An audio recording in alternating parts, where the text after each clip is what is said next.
Hi there, this is Damian Alexander. I'm being asked by a lot of people, is this a buyer's market or is it a seller's market? What we mean when we talk about buyers and seller's market is in a buyer's market, it favors the buyer. In a seller's market, it favors the seller. Tucson has been experiencing an extreme seller's market. There has been so little inventory available, barely 1 month. We've seen multiple offers, we've seen bidding wars, and this was continuing in prices all the way up to $600,000. It was a fairly balanced market from about $600,000 to $800,000. In the $1 million plus price range, there's nearly 1 year of homes on the market. It's important to remember that these numbers are based on sales that were in the pipeline before coronavirus was even issued. We are not going to be able to really see the impact of these numbers until May, and the full picture and the impact will probably have to wait until June or perhaps maybe as late as July. On that note, if you want a market summary of what's happening in the real estate market with information, charts, and graphs, please let us know and we'll be more than happy to add you to our email list. So what direction is the market going to be going in? We don't have a crystal ball. However, we can look at a lot of the articles by the National Association of Realtors and Forbes, The Economist. We can also talk to agents in different markets to get a really good sense as far as where we're likely to go. So, is it going to be a buyer's market or is it going to be a seller's market? Statistically right now, it still says that we're in a seller's market. So the reason that this is happening is because inventory is at record low, interest rates are also at historical low. This means that people can get more house for less money. There's a pent-up demand prior to COVID-19, and our thoughts are that once the dust settles a bit, that there's likely going to be a surge of buyers who are going to want to get out and take a look immediately. There's also a shortage of new lots available as well, and builders are going to have a really hard time meeting the demand for new construction. Almost 30% of building supplies come from China, and builders may have a huge challenge being able to get the raw materials they need to even build homes. Tucson is just an awesome community to live in. Not only do we have 300 days of sunshine, but our art scene, our restaurants, our downtown, the bars, the breweries, distilleries, theater, the live music, the murals, downtown is just like an amazing resurgence. It's a steal compared with California, to Florida, to Phoenix. It's not so congested. Tucson is still a town more than a city, and you have that really amazing sense of community. So many people have visited Tucson over the years as tourists or worked for IBM and Raytheon, stationed at DM. All these people, as they get to retirement ages, are looking for a community that has a little bit less snow. Many businesses are fleeing California, and Tucson is a great alternative. The reason they're fleeing California is the taxes are so expensive. It's hard to do business there. Lifestyle is a very important factor for headhunters and for businesses when they're trying to decide where to locate, and Tucson provides all those wonderful reasons of why you want to move to our town.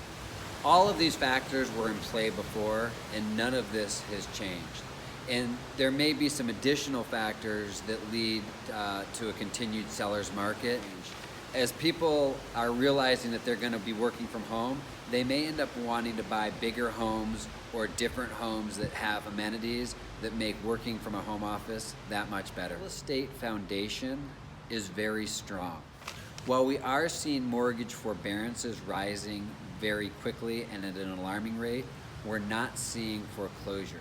VA and FHA raised the credit limit from 580 to 640. This shows that the government is really paying attention and that they're going to look to do everything that they possibly can to avoid any kind of a mortgage or real estate meltdown like we experienced back in 2008.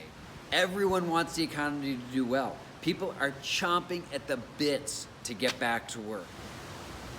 So those were some of the reasons why it's likely that it's going to continue to be a very strong seller's market. And now, why it's possible it's going to become a buyer's market. First of all, 10 million reasons is we have the largest unemployment claims ever. FHA and VA raised the credit scores from 580 up to 640.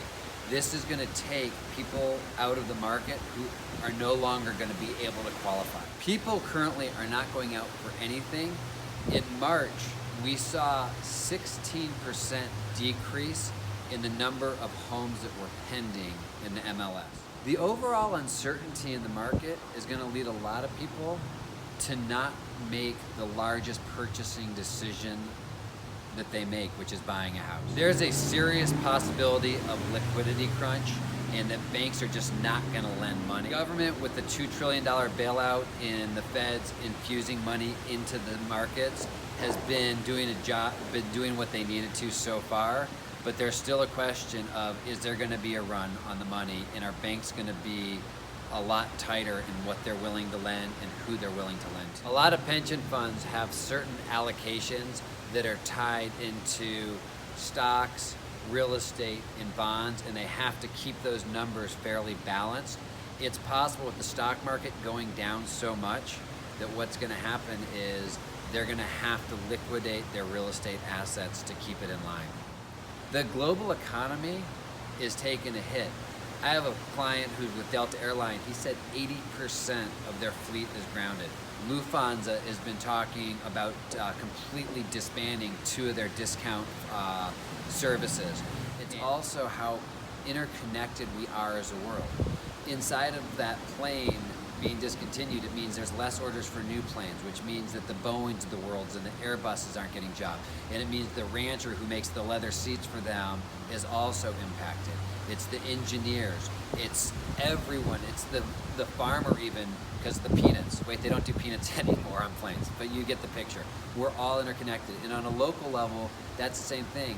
If we're not selling the houses, the title companies don't have the work. And if the title companies aren't doing their thing, then it's also the interior decorators and the furniture stores and everyone else that it is all interconnected to. And it's very likely, if we end up going into a recession, that it's going to hurt all of us, and it's going to definitely add to it being a buyer's market. So what direction is the market going to go? I just laid out a lot of reasons why it may be a buyer's market, why it may be a seller's market. And if you look through all that, you know, it could go either way. Personally, I think that it's highly likely that we have so little inventory and interest rates are so good that in the lower price points that you're going to continue to see the market do well. It may balance out and become more of a 4 or 5 months of inventory, which wouldn't be the worst thing at all. It would mean there'd be less bidding wars. It wouldn't have the price escalating, but at least what it would do is give buyers an opportunity to go out and get homes. It would be a little less frenzied. That is up until the $600,000 price point. As soon as you get into the jumbo loans, I think that they're going to have a much harder time, and that market is more likely to go to a buyer's market, especially those $1 million plus. If I had a crystal ball, oh wait, I do have a crystal ball.